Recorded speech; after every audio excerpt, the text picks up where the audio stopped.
A'udzubillahi minasyaitonirrajim. Aku berlindung kepada Allah dari godaan syaitan yang terkutuk. Bismillahirrahmanirrahim. Dengan nama Allah yang Maha Pengasih lagi Maha Penyayang. Surah Al-Qasas, surah ke-28 ayat 36 sampai ayat 43. Falamma ja'ahum Musa. Falamma, maka ketika ja'ahum telah mendatangi kepada mereka, yaitu Fir'aun dan semua rakyatnya, pengikutnya Musa, Nabi Musa, bi ayatina, dengan ayat-ayat kami, dengan mukjizat, bayyinatin, yang nyata, yang jelas. Qalu, mereka berkata, siapa ini? Fir'aun dan semua pengikutnya ngomong, ma haja, tidaklah ini illa kecuali sihrum muftara, sihir yang diada-adakan, sihir yang dibuat-buat. Ya, jadi mereka mengatakan yang dilakukan Nabi Musa itu sihir.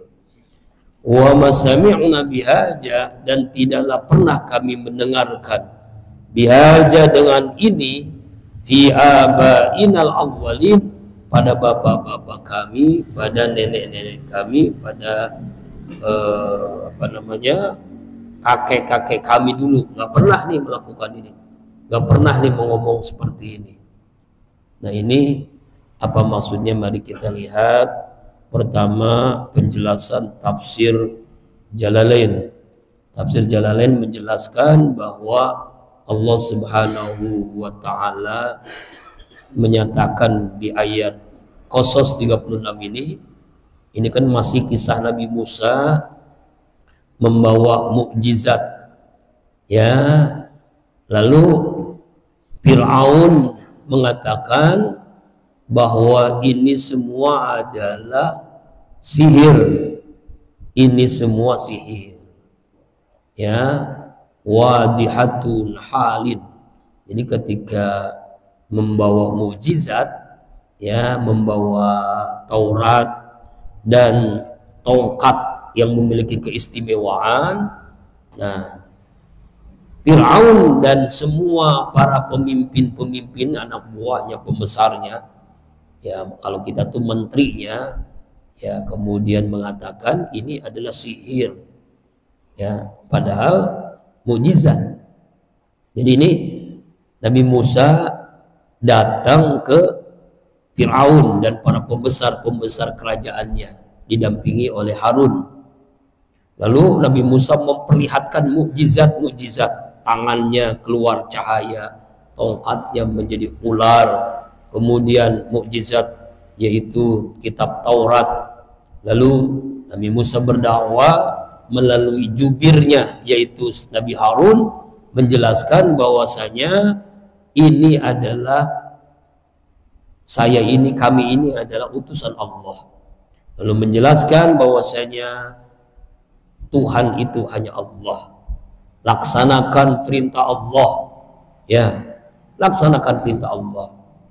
Nah, ketika diperlihatkan mukjizat itu, mereka mengatakan bahwasanya ma haja illa sihru muftara, ini adalah sihir yang dibuat-buat untuk menentang Fir'aun, untuk menghancurkan kerajaan Fir'aun, ya, dengan tipu daya Musa dan Harun, begitu nih. Jadi mereka ini mengatakan sihrun mubin, sihrun muftara, sihir yang dibuat-buat, sihir yang dibuat-buat, sampai mengatakan wa masamina bihaja fi abil awwalin, kami belum pernah mendengar seruan ajakan seperti ini. Kami nggak pernah mendengar dari bapak kami tidak pernah mendengar dari nenek kami, dari kakek kami yang dulu, nggak pernah nih. Jadi seruan untuk menyembah Allah, jangan menyekutukan Allah, la ilaha illallah, kami belum pernah mendengar dari seorang apapun. Kami hanya memeluk agama yang seperti ini. Kami sembah adalah Fir'aun, kami belum pernah orang-orang yang menyembah Tuhanmu hai Musa, Tuhanmu hai Harun. Jadi belum pernah. Jadi mereka itu sampai mengatakan itu. Yang dilakukan Nabi Musa itu katanya mereka ini adalah sihir. Kemudian mereka mengatakan bahwa kami ini nggak pernah menyembah Tuhan yang kamu sampaikan. Supaya jangan ngantuk. Nah ini nih, kasih roti satu-satu. Jis. Semuanya kasih satu-satu roti. Airnya dimasak kan udah ya? Alhamdulillah. Ntar kopinya belakangan ya. Nanti kopi banyak di situ ya, di dalamnya. Ya. Ngantuk makan roti, insya Allah nggak ngantuk. Nah, satu-satu dulu. Nanti kalau ada lebihnya baru 2. Oh ya, bayangin tuh di dunia diperlihatkan ya, ngaji dapat makanan, dapat minuman. Masya Allah, di rumah mah tidur paling kan. Subhanallah. Ini kisah Nabi Musa. Jadi kita ini ketika membaca ayat, sekali lagi bayangkan kita berada di tengah-tengah Nabi Musa, di tengah-tengah Fir'aun. Kita bayangkan kita berada di situ. Ya. Kita berada di tengah-tengah itu. Jadi jangan sampai kisah ini hanya sekilas info aja. Karena ini kisah yang Allah jelaskan, abadikan dalam Al-Qur'an.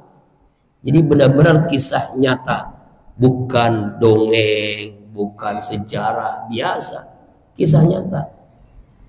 Wa qala Musa, dan telah berkata Nabi Musa alaihissalam, Rabbi, Tuhanku Allah penciptaku, a'lamu, lebih mengetahui, miman ja'a bil huda, tentang siapa yang datang membawa petunjuk, ya, min indihi, dari sisinya Allah, wa man takunu, dan siapa yang dia menjadi lahu baginya akibat dar, akibat kesudahan yang baik. Innahu la yuflihuz zalimun, sesungguhnya tidaklah beruntung orang-orang yang zalim. Ya, di ayat yang ke-37 Nabi Musa menjawab nih tuduhan bahwa Musa membawa sihir, Musa membawa hal yang belum pernah terjadi. Maka dijawab Nabi Musa. Apa jawabannya? Rabbi a'lamu biman ja'a bil huda. Allah Tuhanku, penciptaku, lebih tahu siapa yang membawa petunjuk, siapa yang memutuskan antara aku nih dengan kalian nanti. Jadi saya ini, Musa ini hanya menjelaskan hidayah. Allah yang memberikan hidayah. Saya menjelaskan petunjuk bahwa tidak ada Tuhan yang berhak disembah kecuali Allah. La ilaha illallah. Tidak ada yang berhak yang menentukan hidup dunia akhirat kita, hanya Allah. Tidak ada yang memberikan kesehatan, hanya Allah. Tidak ada yang menentukan nasib kita, hanya Allah. Tidak ada yang memberikan rezeki, tidak, hanya Allah. Tidak ada yang menghidupkan kecuali hanya Allah. Tidak ada yang mematikan kecuali hanya Allah. La ilaha illallah. Jadi Allah lebih tahu. Dari sisi Allah, ya, nanti yang mendapatkan petunjuk itu siapa, yang mendapatkan hidayah itu siapa. Wa man taqulu law aqibatud dar, siapa yang mendapatkan kesudahan, yang mendapatkan pertolongan, yang mendapatkan kemenangan, yang mendapatkan dukungan, keselamatan, perlindungan, siapa? Itu orang-orang yang beriman kepada Allah. Bentuknya ini jawaban atas ungkapan Fir'aun dan pembesar-pembesar menteri. Jawaban Nabi Musa, innahu la yuhibbuz zalimin, sesungguhnya tidaklah akan mendapatkan kesuksesan, kemenangan bagi orang-orang yang zalim, bagi orang-orang yang zalim. Tak ada apa itu. Yang dimaksud zalimin adalah al-kafirun, itu orang-orang kafir, zalimun. Ini jelaskan dalam tafsir Jalalain Aqibatud dar'ai al-aqibatul mahmudah fid daril akhirah haywa anna bisaqain wa fa'ana haqqu fi ma ji'ta bi. Jadi dalam tafsir Jalaluddin As-Suyuti dan Al-Mahalli bahwa Allah Subhanahu wa taala menjelaskan nanti di akhirat kesudahan yang baik itu siapa? Yaitu aku, yaitu Nabi Musa. Ya, aku yang akan mendapatkan ya kebahagiaan di akhirat selama-lamanya dalam surganya Allah dan orang-orang yang mengikutiku. Tapi kalian tidak akan memperoleh kemenangan, tidak akan mendapatkan keuntungan. Ya, siapa itu? Az-zalimun, orang-orang yang zalim, al-kafirun, orang-orang yang kafir, orang-orang yang menyekutukan Allah Subhanahu wa taala. Makanya kenapa dalam azan yang dikumandangkan oleh muazzin itu kan kalimatnya apa? Hayya 'alas shalah, hayya 'alal falah. Ayo salat, ayo bahagia, sukses, al-falah. Jadi kalau kita ingin sukses, ingin menang, salat. Ya, lakukan salat. Ya, lakukan salat, dirikan salat, kerjakan salat, maka Allah akan berikan kesuksesan, kemenangan. Ya, ya. Itu Allah panggil tuh, dan itu berulang-ulang. Ada yang nanya, Ustadz, kok diulang-ulang panggilan itu? Nggak usah lah, kita udah tahu jam 12 itu Johor, jam 3 asar, 4 subuh, maghrib, jam 6 Isya, jam 7 udah tahu, nggak usah dipanggil-panggil lah. Logikanya begini, kita pakai logika dulu ya, belum ada dalil. Orang nih udah ketahuan nih mau berangkat ke luar kota, luar negeri, ya, atau mau umroh lah. Pesawatnya, nomor bangkunya, apa namanya, jamnya, tahuan kan, udah ketahuan tuh. Boardingnya, tahu udah. Makasih Jis. Ya, udah ketahuan tuh. Tapi kenapa ketika di bandara dipanggil juga tuh? Ya, ya bahasanya kalau itu enak ya, bapak-bapak, ibu-ibu gitu ya, kalau kita mau enak lah ya. Semuanya para penumpang pesawat Boeing 737 ya, segera siap-siap masuk ke pesawat. Nah, dia itu maksudnya apa tuh kalimat itu? Pengumuman, panggilan. Padahal kita udah tahu jamnya segini, pesawatnya ini, nomor kursinya ini, tapi kenapa dipanggil juga? Kenapa dipanggil juga? Itulah manusiawi. Manusia itu memang harus dipanggil. Kita diciptakan oleh Allah punya telinga, dipanggil. Supaya apa? Supaya sadar bahwasanya ini waktunya naik pesawat. Supaya sadar bahwasanya waktu zuhur. Supaya sadar waktunya asar. Supaya sadar waktunya maghrib, waktunya isya, waktunya subuh. Udah tuh dipanggil oleh Allah Subhanahu wa taala. Udah saatnya kita minum air. Karena dari jam 3 belum minum air. Bismillahirrahmanirrahim. Bismillah. Alhamdulillah, sabar dulu, masih panas. Subhanallah. Jamaah rahimakumullah ya. Begitulah logikanya. Itu baru logika manusiawi kan. Kenapa sampai diulang-ulang? Bahkan bisa panggilan itu ya diulang lagi tuh. Bapak-bapak, ibu-ibu, para penumpang pesawat, silakan segera menuju ke pesawat ya. Karena sudah itu kan sudah siap. Sampai 3 kali diulang lagi 3 kali. Itu kita naik pesawat. Ini kita mau sholat, berjumpa dengan Allah, mau ngobrol dengan Allah, komunikasi dengan Allah, diulang. Zuhur dipanggil, asar dipanggil, maghrib dipanggil, isya dipanggil. Ngeh enggak kita? Allah Akbar. Nah, kalau orang tidak mau menerima panggilan untuk mencapai kebahagiaan, maka dia adalah orang-orang yang zalim. Orang-orang yang zalim. Padahal sudah dipanggil tuh. Sudah dipanggil lewat suara muazzin. Makanya yakinilah itu panggilan Allah. Jadi kalau kita cuek dengan panggilan Allah, Allah pun akan cuek dengan doa panggilan kita. Allah memanggil tapi kita cuek. Gimana kalau kita berdoa? Nauzubillah, summa nauzubillahi min zalik. Kemudian ayat yang ke-38. Wa qala Fir'aun, Fir'aun ngomong nih setelah jawaban Nabi Musa, Fir'aun ngomong, ya ayyuhal mala, wahai para menteri, para pembesar, para pemuka, orang-orang nih, menteri-menteri, ya, apalagi gubernur-gubernur, bupati, wali kota, semuanya, para pembesar-pembesar, ya, ma'alimtu lakum min ilahin ghairi, tidaklah aku tahu bagi kalian Tuhan itu selain aku.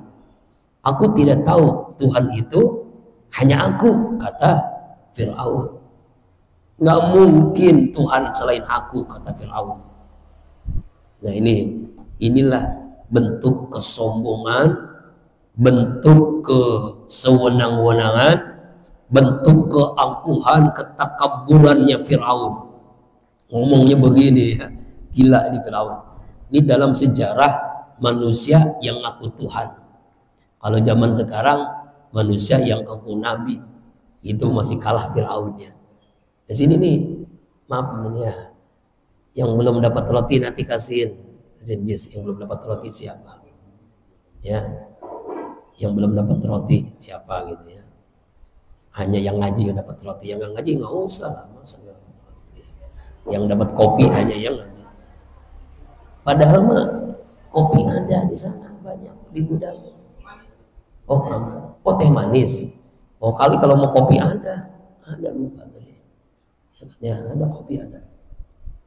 Ya, jadi Allah Subhanahu Wa Taala menjelaskan Fir'aun sampai seperti itu. Memang kalau orang sudah ngaku Tuhan ini sombongnya sudah sombong banget ini. Ya Allah, al-mutakabbir, sombongnya udah luar biasa ini.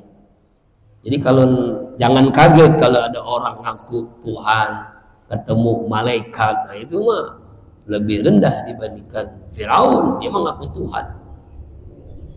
Ya kan ya? Yang saya tahu nih, yang Tuhan itu adalah saya. Tuhan itu adalah saya. Nggak ada Tuhan selain aku. Min ghairi, min ilahin ghairi. Tidak ada Tuhan selain aku, kata Fir'aun. Nggak ada Tuhan selain aku. Nih ya kan? Mari kita lihat. Ya, itu kan gila nih Nabi Fir'aun ya. Memang sombong itu Pak. Ini pakaian Allah dipakai oleh manusia, maka Allah rendahkan. Orang sombong itu penyebabnya pertama karena jabatan. Biasanya nih manusia itu kalau punya jabatan tuh sombong. RT, RW, lurah, camat, bupati, wali kota, gubernur, presiden sombong. Punya jabatan sombong. Yang kedua penyebab sombong itu karena harta kaya.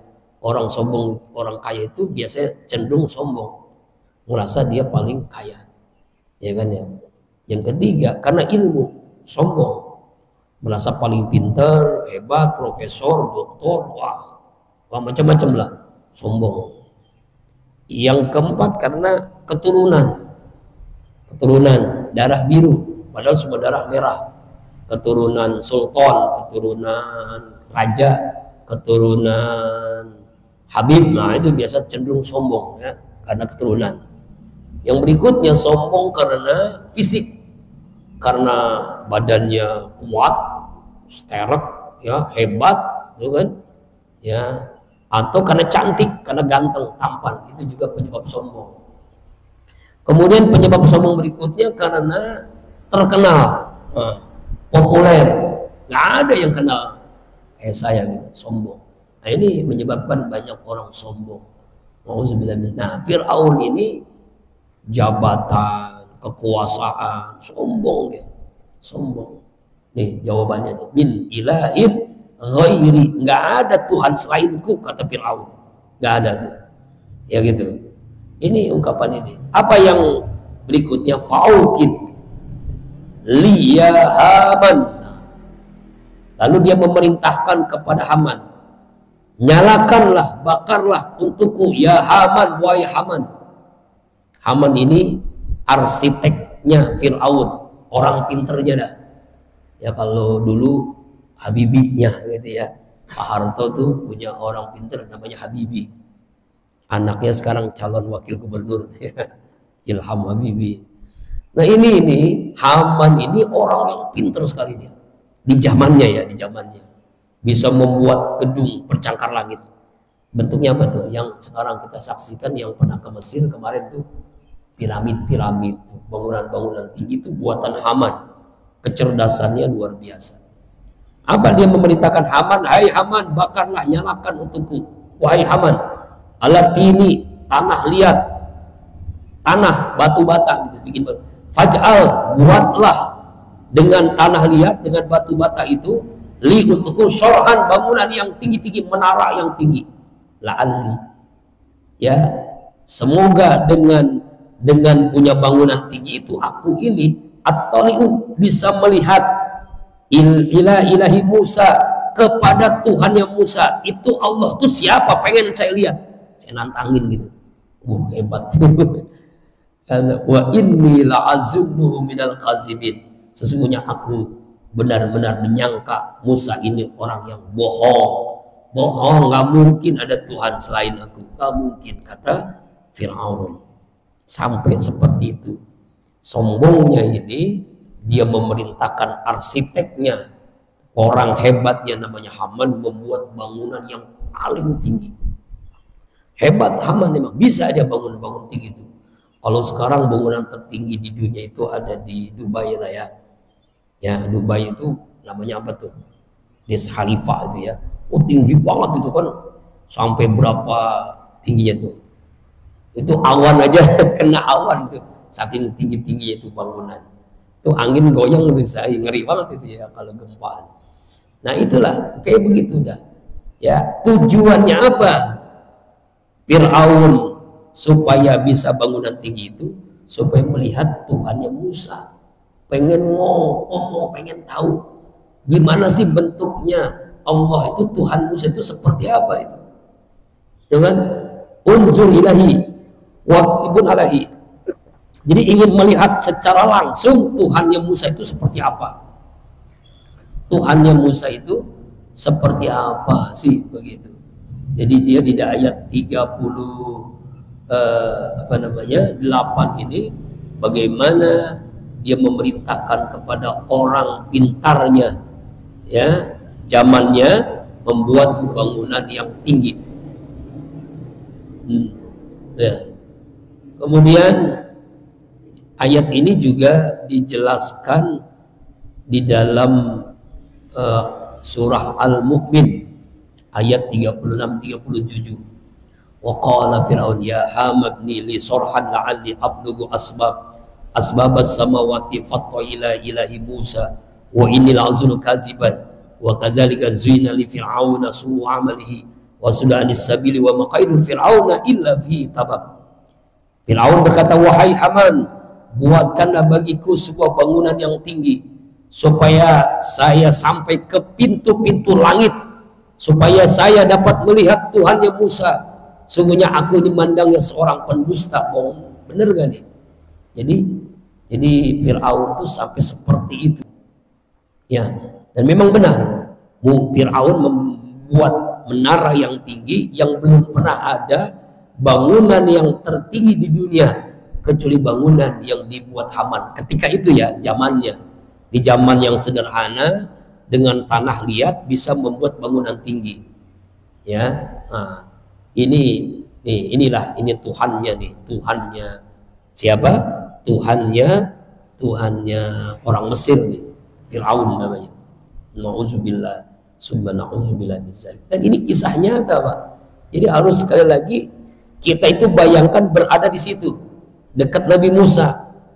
Fir'aun sombong ngomong begitu, ngomong kepada Haman supaya membuat bangunan yang tertinggi. Yang ngantuk makan roti, nggak ngantuk ya, insya Allah. Masya Allah. Iya, kemarin yang makanan berlimpah kemarin di Nurul Jihad. Tapi ilmu kan saya bawa juga kan, walaupun nggak pada datang, Abi bawa juga kan, dapat juga, ya kan, bawa juga tuh. Rasa Nabi makan paling yang semulut-mulutnya doang, cantik, walaupun nggak ngaji dibagi juga akhirnya. Mana ngerasain nggak? Ya kan, Jis ngerasain nggak kemarin? Banyak banget kan kue berlimpah ya, dari Pak Haji ini, Haji Mansur, barokah ya Allah. Enak ulinya, uli gorengnya, masya Allah. Ya, kemudian lagi jadi inilah kisah Nabi Musa dengan Firaun. Emang kalau surah Al-Qasas ini Pak, kisah-kisah gitu, kisah-kisah nyata, supaya kita ini dengan kisah ini bisa mengambil ibrah, pelajaran, mengambil pelajaran bahwa dulu ada manusia yang paling sombong di dunia, namanya Firaun. Apalagi kalau kita punya rezeki, ya, kesana langsung melihat bentuknya Firaun, ya, secara langsung itu lebih mantap lagi, ya. Atau juga sekarang si zaman internet bisa lihat di YouTube, di Google, wajah Firaun itu gimana sih, ada, tinggal aja diklik di Google, di YouTube Firaun, nah, langsung ketahuan wajahnya. Nauzubillahi min dzalik. Kemudian ayat 39, wastakbara, dan sombong Firaun, berlaku sombong Firaun, angkuh. Istakbara itu namanya sombong gitu ya, takabbur, sombong. Wa junuduhu, dan dia Firaun itu dan juga seluruh pasukannya, seluruh bala tentaranya, seluruh dari daratan, lautan, udara, semuanya, fil ardi, di bumi, bighairi haq, tanpa alasan yang benar. Wazannu, dan mereka menyangka annahum, bahwasanya mereka, ilaina, kepada kami, la yurja'un, tidak akan kembali.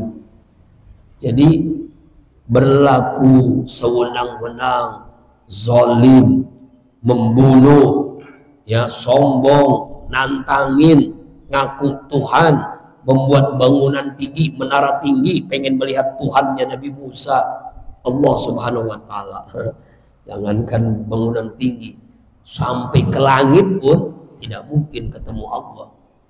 Setinggi-tingginya bangunan hanya paling berapa ratus meter, sedangkan ke langit itu, ya, jangankan ke langit ya, ke planet dah, atau ke bulan saja udah berapa mil jauhnya, apalagi ke langit, nggak ada ujungnya. Ya, Allah alam. Inilah sombongnya, kesombongan. Fastakbara. Jadi kalimat stakbara itu takabbur, sombong. Sombong, merasa dia, ya, dan seluruh pasukannya, ya, di Mesir itu bighairil haq, membunuh tanpa alasan yang benar. Ini kita ketahui itu kisah yang sebelumnya, bagaimana Firaun memerintahkan ke semua tentara-tentaranya nungguin apa? Nungguin ibu melahirkan. Lahir laki-laki, bunuh. Lahir laki-laki, bunuh. Ini kan luar biasa ya, zolimnya, jahatnya ini. Bayi dibunuh langsung, dipancung. Bayi, ya kan, Firaun tuh. Zaman jahiliyah lahir perempuan dikubur hidup-hidup. Zaman sekarang belum lahir udah dibunuh.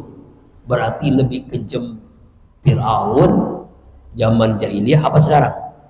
Sekarang belum lahir, masih di perut, masih di janin, dibunuh, aborsi itu kan. Nauzubillah, summa nauzubillah. Ya Pak ya. Nah ini, padahal dia nggak sadar, ya, nanti inna annahum ilaina la yurja'un, nanti dia akan kembali kepada Allah, ya, kembali kepada Allah Subhanahu wa Ta'ala. Ayat ini dijelaskan dalam surah Al-Fajr ayat 13-14. Fasabba alaihim rabbuka sawta azab inna rabbaka labil mirsad. Allah Tuhanmu menimpakan kepada mereka, Firaun bala tentaranya, dengan azab yang sangat pedih. Sesungguhnya Allah benar-benar mengawasi, maha melihat. Kemudian ayat 40. Fa'akhadnahu, lalu kami menyiksanya, menghukumnya Fir'aun. Wa junudahu, dan bala tentaranya. Panabaznahum, lalu kami tenggelamkan mereka fil yammi, di laut merah. Fanzur, perhatikanlah, kaifa, bagaimana, karena jadinya akibatuz zalimin, akibat orang-orang yang zalim. Nah, kita ketahui setelah peristiwa Nabi Musa memakan seluruh ular-ularnya, sihirnya Fir'aun, Nabi Musa ini hijrah kepada seluruh yang umatnya Bani Israel ke tempat. Nah, dalam perjalanan hijrah ini Nabi Musa melihat di depan laut, di belakang dikejar oleh Fir'aun dan bala tentaranya. Berdoa kepada Allah, Allah perintahkan tongkatnya untuk dilemparkan ke laut. Laut terbelah menjadi dua dengan mukjizat yang Allah berikan itu. Lalu Allah perintahkan Nabi Musa dan semua umatnya untuk masuk ke jalan di tengah laut yang sudah tidak ada air sama sekali, terbuka, jalan tol, begitulah. Nah, akhirnya Fir'aun melihat begitu, apa ya dia pun masuk ke jalanan itu. Nabi Musa dan semua umatnya ini sampai di daratan, Allah perintahkan tongkat yang dipegang itu pukul lagi ke laut, dipukul, nyatu lagi lautan. Padahal Fir'aun baru sampai di tengah-tengah. Apa yang terjadi? Fir'aun dan semua pasukan yang mengejar-ngejar Nabi Musa tenggelam semua di laut. Apa yang terjadi? Semuanya mati. Tidak ada tersisa sedikit pun. Gak ada yang hidup. Berbeda dengan film yang saya lihat. Coba lihat filmnya. Pernah lihat gak? Bismillahirrahmanirrahim. Ini rekayasa Yahudi ini. Rekayasa Yahudi buat film itu, kita bagus emang. Nabi Musa membelah lautan, iya benar itunya. Tapi anehnya itu Fir'aun hidup. Aneh kan ya? Fir'aun bala tentara, ada juga yang mati, ada yang tenggelam, tapi dia hidup. Kan aneh, kok begini di film? Tidak ada. Iya, maksudnya bukan mati film lagi, bukan. Jadi dalam filmnya itu gambarannya beda dengan Al-Quran. Berarti kan ini bohong, ini cerita bohong kan. Bener nih itu, bagus tuh, bagus banget ya, videonya bagus kan. Terbelah lautan, Nabi Musa sampai ke daratan, nyatu lagi ke lautan. Fir'aun tuh ternyata nggak mati di film itu. Artinya bukan pemeran ya, memang bukan emang. Maksudnya nggak mati, berarti kan ini kok beda dengan Al-Quran. Kalau Al-Quran mengatakan apa nih? Coba lihat tuh. Ya, dalam ayat ini nih, ya, mereka itu apa? Fanabaznahum fil yammi. Ya, kami tenggelamkan semuanya di lautan. Fanzur kaifa kana akibatuz zalimin. Bagaimana akibat orang-orang yang zalim. Artinya adalah semuanya itu mati. Dalam tafsir Ibnu Katsir semuanya tenggelam. Nggak ada satu sisa pun. Jadi nggak ada satu pun pasukan Fir'aun yang hidup, nggak ada. Nah, nggak ada tuh. Nah, Al-Barul Malik fagharaku, jadi semuanya tenggelam. Mereka semuanya tenggelam. Nggak ada yang hidup. Nah, ini gambaran film ini benar-benar bohong. Ini buatan Yahudi kan ya, yang buat bukan umat Islam. Kalau yang buat Islam mungkin tahu lah, Fir'aun udah selesai sampai situ. Kecuali nanti ketemu mayatnya, memang benar. Setelah itu ketemu mayatnya, lalu dibalsem. Dibalsem itu artinya bukan balsem orang kita, bukan ya, semacam ramuan khusus yang dibuat oleh orang-orang Mesir kuno yang bisa mengawetkan orang-orang tertentu. Jadi kalau raja-raja itu diawetkan, semua raja, bukannya Fir'aun. Pokoknya raja-raja, orang-orang punya jabatan tuh diawetkan. Ya, diawetkan dengan ramuan itu sampai kiamat. Dan memang Allah sudah sudah menentukan Firaun ini fisiknya tuh tidak dimakan rayap, tidak dimakan rasa, tidak dimakan, ya kayak formalin lah. Tapi formalin zaman dulu yang bisa tahan sampai jutaan tahun, kan sebelum Masehi hidupnya kan, sebelum Masehi ya kan, Masehi itu kan Nabi Isa kan, jadi sebelum Masehi, jadi SF tahunnya sebelum Masehi, berapa ribu tahun. Seandainya Allah tidak menurunkan surat Al-Qasas, Nabi Muhammad SAW nggak tahu. Nabi Muhammad nggak tahu kisah Nabi Musa, karena turun surah ini baru tahu gitu. Ini benar-benar mukjizat. Jadi Rasulullah tuh nggak tahu Nabi Musa itu seperti apa kejadiannya, ya, supaya apa? Supaya Rasulullah kuat menghadapi Abu Jahal, Abu Lahab dan abu-abu yang lain dalam dakwanya. Sebab nggak sehebat Firaun, hebatan Firaun, ya kan? Ya, Firaun itu lebih hebat daripada Abu Jahal, Abu Lahab. Abu Jahal, Abu Lahab nggak pernah ngaku Tuhan, ya, dan dia nggak jadi raja kan, hanya pembesar raja. Sedangkan Firaun itu raja yang luar biasa.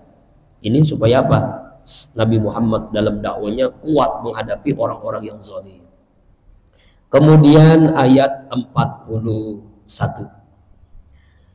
Wa ja'alnahum, dan kami telah menjadikan mereka semua a'immatan, sebagai para pemimpin, yad'una, mereka mengajak, ilan nar, ke dalam api neraka.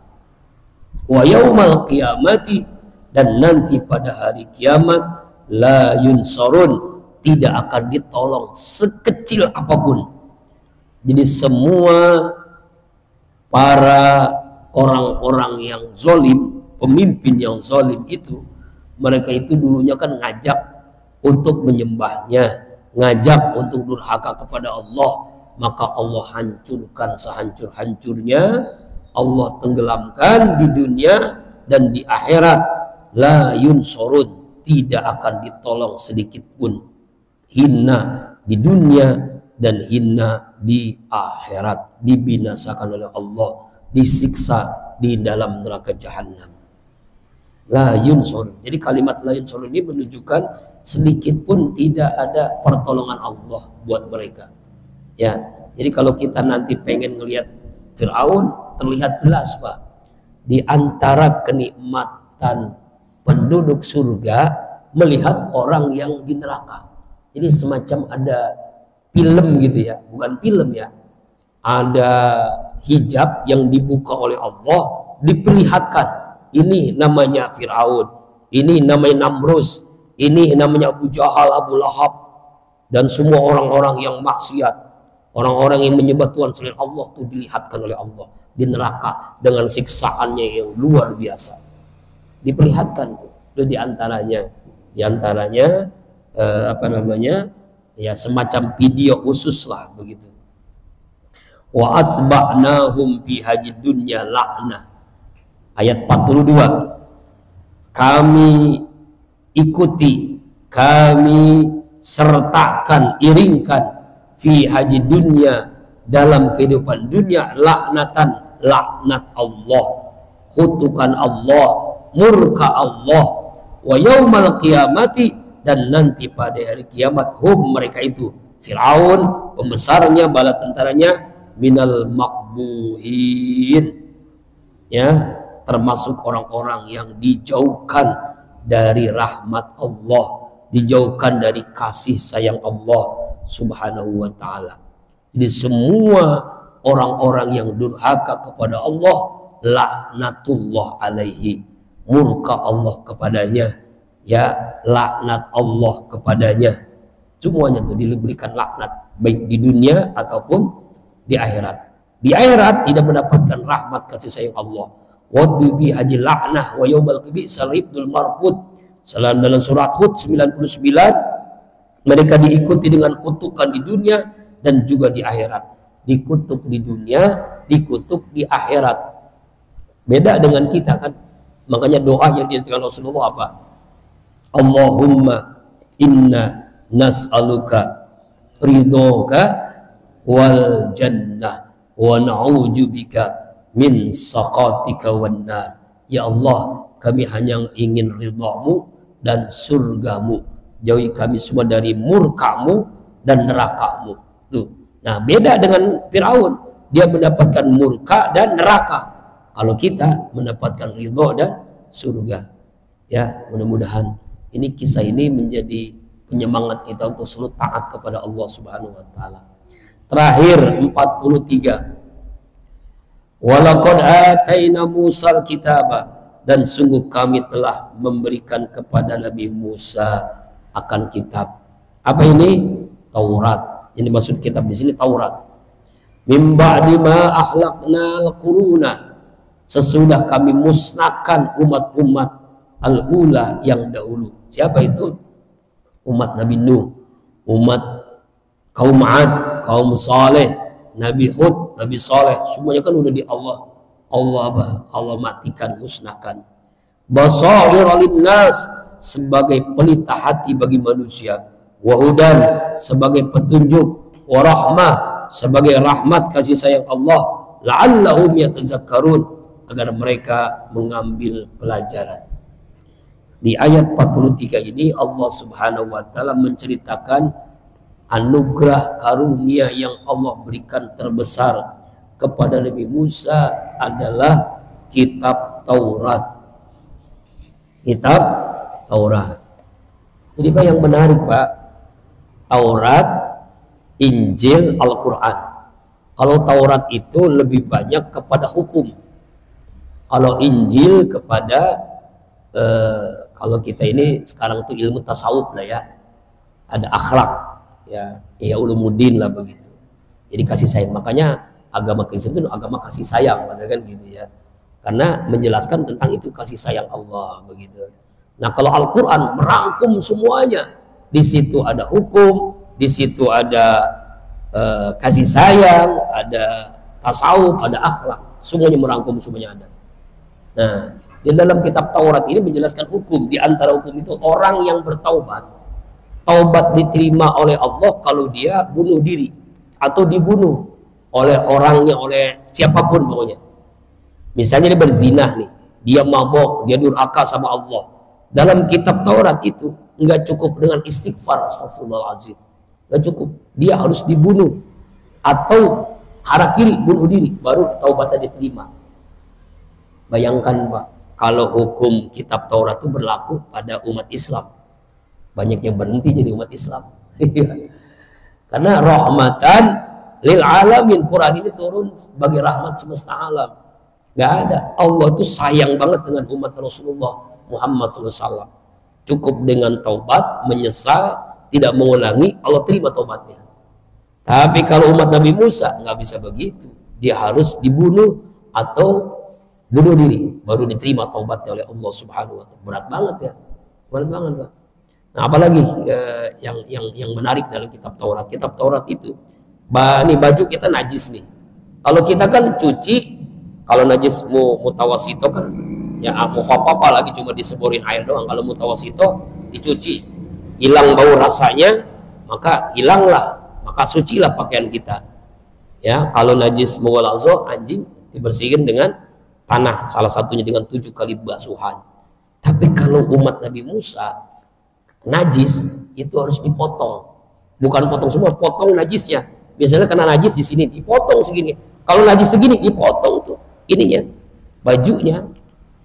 Bahkan pernah ada riwayat sampai baju umat Nabi Musa, salah seorang umatnya itu sampai bolong semua.